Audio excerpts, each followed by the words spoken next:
Nama saya Suliati. Saya seorang istri dari nelayan. Saya beralamat di Dusun Randusari, Desa Gempol Sewu, Kecamatan Rawasari, Kabupaten Kendal.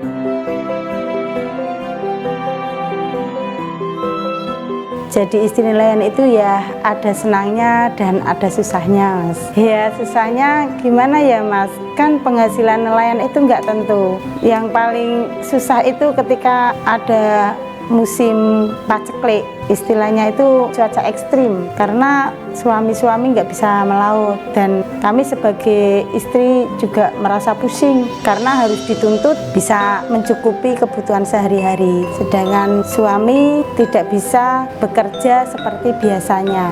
Alhamdulillah saya punya inisiatif, saya membuat kelompok, menginisiatif membuka tabungan, Mas, tabungan rendeng. Saya namakan Taren.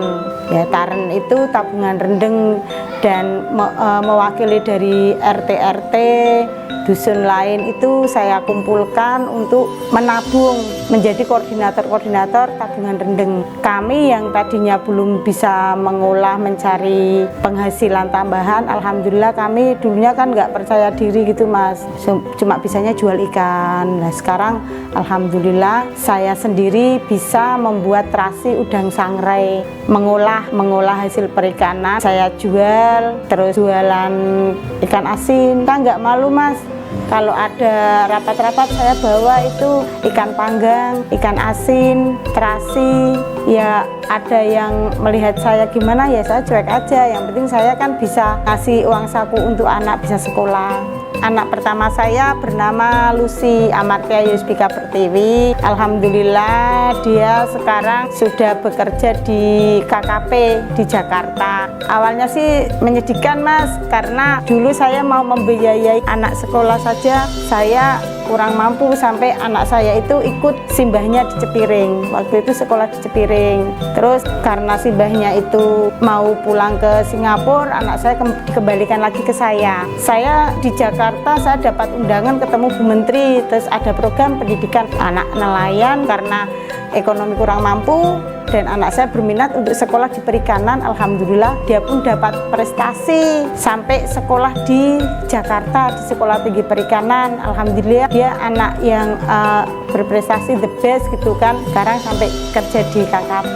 Dulu itu saya tanya dan dia sering bercerita itu cita-citanya itu kepengen itu nelayan sejahtera, Mas, kepengen di sini itu ada pabrik, dia bisa membuat pabrik, anak-anak nelayan, masyarakat sekitar yang tidak bisa bekerja, yang belum bekerja bisa bekerja di perusahaan di pabriknya Lucy. Itu dulu cita-citanya seperti itu. Kalau bisa bapaknya yang di laut, yang biarkan saja bapaknya yang di laut, yang penting anak-anak bisa terangkat dari status pendidikan maupun pekerjaan, dalam arti untuk membantu kinerja orang tua yang di laut, khususnya di bidang perikanan.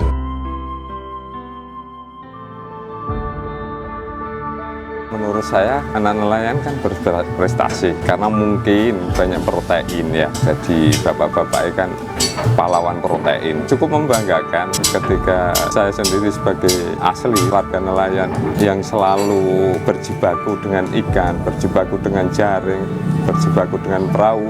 Ketika ada kesempatan dari pemerintah untuk mengembangkan potensi, bakat dan minat, itu sangat mendukung. Kali ini kami berharap juga intervensi dari pemerintah, baik itu dari pemerintah desa, pemerintah daerah, kabupaten, kota, provinsi, ataupun pemerintah pusat. Bagaimana menciptakan sebuah paradigma yang beda lagi, bahwa nelayan itu bukan masyarakat yang marginal atau mungkin termarginalkan atau memarginalkan sendiri.